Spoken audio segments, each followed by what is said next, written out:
东亚合作领导人系列会议期间，中欧领导人在老挝万象举行会见。中方表示，希望欧盟机构正确看待中国发展，制定客观理性的对华政策。随着欧盟成员国对自中国进口电动汽车征收关税的投票结果出炉，中欧之间的贸易关系变得紧张。不少欧方政界和产业界有识之士也不断发出理性声音。到月底，欧盟做出最终决定之前，中欧是否有希望通过谈判达成更合理解决方案？来看看分析。当地时间11号，国务院总理李强在万象出席东亚合作领导人系列会议期间会见欧洲理事会主席米歇尔。李强表示，去年12月，习近平主席同欧盟领导人举行会晤以来，中欧保持密切高层交往，持续推进各领域对话合作，人员往来大幅增加。双方通过实际行动，释放了中欧重视战略沟通、愿意加强合作的有力信号，继续与中欧关系的稳定性为世界注入确定性。李强指出，中国将欧洲视为中国外交的重要方向和推进中国式现代化的重要合作伙伴。同时，中国也是欧洲实现能源和绿色转型、共促和平和发展的重要合作伙伴。希望欧盟机构正确看待中国发展，制定客观理性的对华政策。米歇尔表示，欧方期待同中方加强各层级、各领域交往对话，加深相互理解，拓展互利合作，增进双方人民福祉。欧方希望通过对话协商解决有关问题，促进欧中经贸关系发展。中国与欧盟分别是世界第2和第3大经济体，两者的经济体量相当，经济结构互补，且在推动多边主义和应对气候变化等方面拥有广泛共识。然而，近日，欧委会通过了对中国电动汽车加征反补贴关税的最终投票，决定在10月底对进口自中国的电动汽车加征7.8%至35.3%的关税，意味着欧盟向贸易保护主义的错误方向迈出了实质性的一步。中欧之间的贸易关系也变得陡然紧张起来。对此，米歇尔在会见后接受媒体采访时就重申，避免贸易战对各方都有利。演化成一场新的贸易战，对于中欧双方很显然都不是最好的选择。对于中欧双方乃至于整个世界经济体系，对于相关产业全球产供链的畅通运行都会构成负面影响。因此，对于双方的沟通来讲，当前的当务之急一定是要避免贸易摩擦升级为进一步的贸易争端乃至贸易战。就近期中欧经贸争端，外交部发言人毛宁11号敦促欧方拿出实际行动，同中方相向而行，通过磋商寻求解决方案，避免贸易摩擦扩大升级。欧方应当清醒地认识到，加征关税解决不了任何问题，只会破坏欧盟的营商环境，动摇中国企业对欧洲投资合作的信心和决心，削弱欧盟有关产业的竞争力，破坏全球产供链的稳定，是损人不利己的。10号，中共中央政治局委员、中央外办主任王毅应邀同法国总统外事顾问博纳通电话。博纳就近期欧中经贸关系阐述了法方看法和关切，表示法方高度重视两国元首达成的合作共识，欧洲坚持战略自主，致力于营造公平的营商环境，无意将中国企业和产品排除在欧洲市场之外，希望通过协商找到妥善的解决办法。王毅说，法国是中国在欧盟内重要经贸伙伴，良性健康的中欧经贸关系符合双方共同利益。不久前，我们在出席联大期间就中欧贸易摩擦深入沟通，都认为中欧不应打贸易战，应坚持通过对话谈判妥处存在的分歧。希望法方以积极开放态度看待中欧经贸关系，推动欧方同中方相向而行，为双方协商谈判发挥建设性作用。需要指出的是，法国是此次对华电动汽车反补贴调查及加征关税的重要推手。有观察指，法方支持的动机是为了给本国汽车产业争取时间，同时展现其在欧盟内部的领导力。法方呢，它一方面对于中国产电动汽车进入欧洲市场，它不能以积极正面的眼光去看待，但另一方面呢，它是非常重视与中方这种经贸投资关系。也就是说，法方当前呢，它既想在一些问题上获得自己所需要的利益，另一方面呢，他也不希望因此呢影响到与中国方面正常的经贸投资关系乃至整个对华关系。事实上，以德国为代表的近半数欧盟国家一直对欧委会主动挑起对华贸易摩擦明确表达反对意见。从具体投票过程也不难发现，欧盟内部在对华电动汽车加征关税问题上存在严重分歧。值得一提的是，原本在7月份预投票中赞成加征关税的西班牙和瑞典，在10月改投弃权票。西班牙经济贸易部长卡洛斯·库尔波近日就喊话欧盟，应用尽一切可能的谈判和对话途径与中国沟通，以免贸易争端进一步升级。他同时称，无论是谁采取措施，都必须建立在证据的基础上。西班牙首相上月访华时，也曾呼吁欧盟就对华电动汽车加税事宜重新考虑立场。欧盟轮值主席国匈牙利总理欧尔班9号在欧洲议会发表讲话，以汽车工业举例称，如果欧洲走向贸易限制的道路，将失去更多市场。欧尔班还说，欧盟成员国期待的不是阻碍性的贸易政策，而是扩大和增加联系的贸易政策。有西方舆论将欧尔班的表态解读为对欧盟向中国电动汽车加征关税的批评，认为这一决定将增加欧洲的失业。匈牙利的产业界也发出呼吁欧盟转变思想的声音。匈牙利汽车经销商协会主席加博尔表示，滥用保护主义不利于欧盟发展电动汽车产业。 The solution will come only after negotiation from both sides. As I know, the Europeans also want to make a good deal with China. For the future solutions, we need to cooperate. The Europeans don't want to fight against the Chinese. The Chinese don't want to fight against the Europeans. So this is the reason why the only way for us together, negotiations.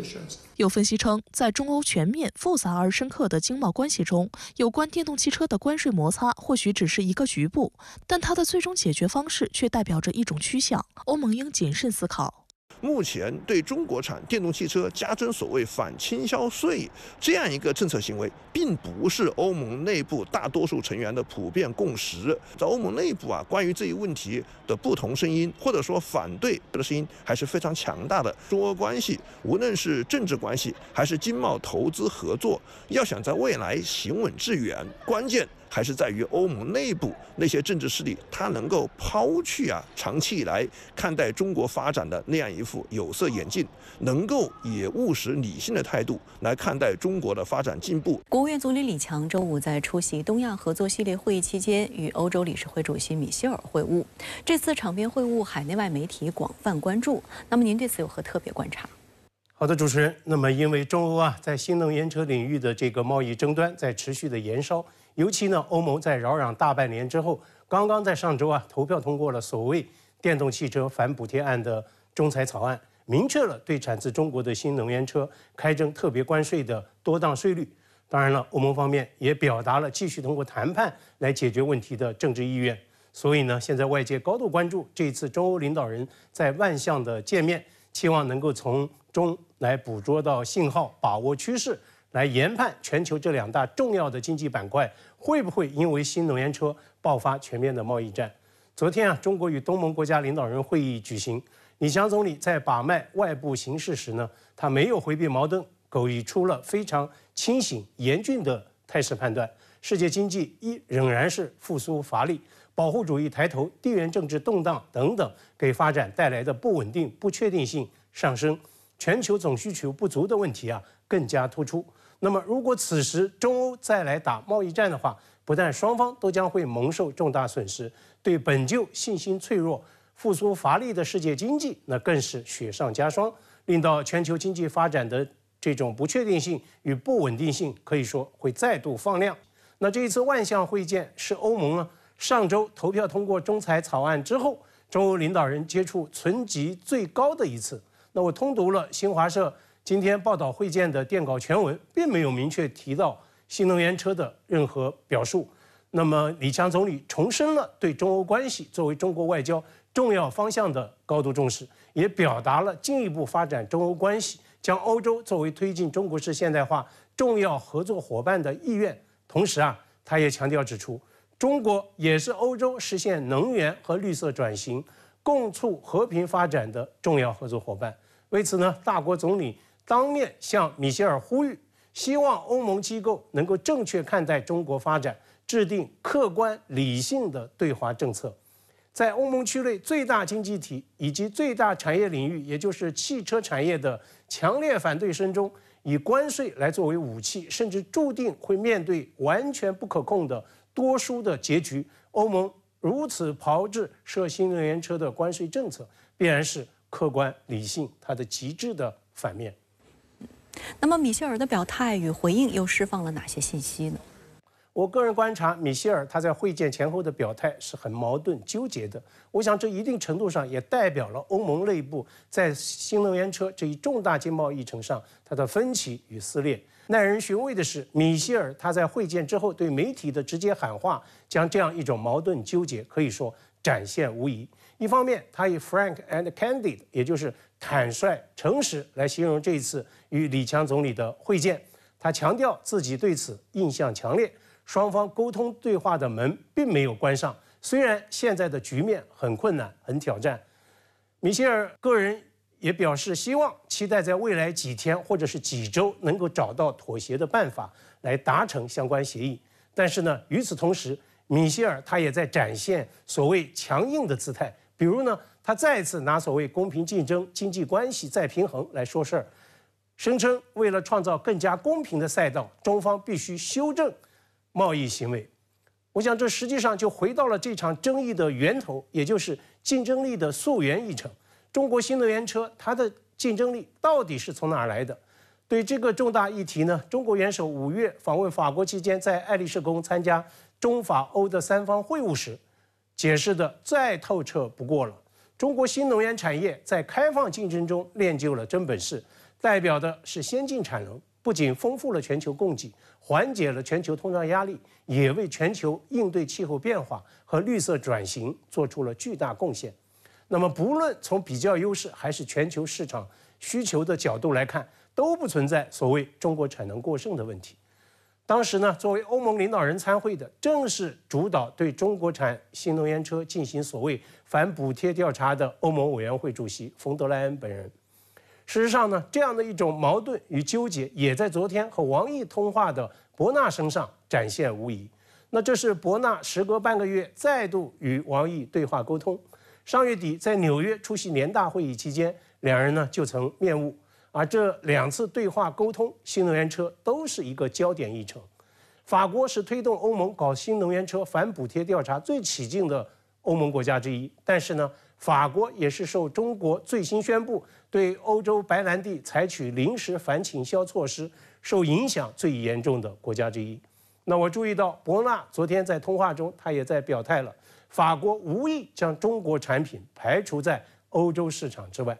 我认为，正因为在欧盟以及成员国的内部，这样一种矛盾纠结如此广泛的存在，这呢也才是中欧就新能源车贸易争端对话谈判如此艰难、反反复复的一个症结所在。昨天，王毅在通话中重申，中法都认为中欧不应打贸易战。那么，您预判这场贸易战可以避免吗？米歇尔他接受媒体专访的最新表态有极大的两面性。虽然呢，他重申了欧盟对话谈判的意愿，但是呢，他对要价其实并没有多少松动的余地。此外呢，也要提醒，虽然米歇尔他的身份是欧盟理事会的主席，他是最高层的领导，但是呢，主导这一轮对中国产新能源车反补贴调查的，其实是欧盟委员会。对此议程有更大发言决策权的，其实呢是欧盟委员会主席冯德莱恩。一旦贸易战升级扩散，欧盟更多的成员国都将会陷入到所谓的法兰西困境中。中国对欧盟出口的相关白兰地实施临时反倾销措施，今天起已经开始生效了。作为对华头号白兰地的输出国，法国成了最大的一个输家。那如果接下来对猪肉制品的反倾销措施落地的话，那么又该轮到西班牙最难受了。那这实际上也再度诠释了这样一个被反复验证的事实：贸易战无赢家。可以这样说，现在留给中欧双方的谈判时间已经不多了。中方立场是一以贯之的，坚决反对欧方不公平、不合规、不合理的保护主义做法，坚决反对欧方对中国电动汽车加征反补贴税。但是呢，中方始终从维护中欧全面战略伙伴关系的大局来出发，一直在秉持通过对话磋商来妥处分歧的最大的诚意。我也注意到，欧盟驻华商会的负责人埃斯克伦德昨天发出了警告，按照当下的这种势头来发展的话，中欧贸易战将势难避免。要打破商界的这样一种悲观预期，欧盟政治家现在必须要拿出政治智慧，展现行动的勇气了。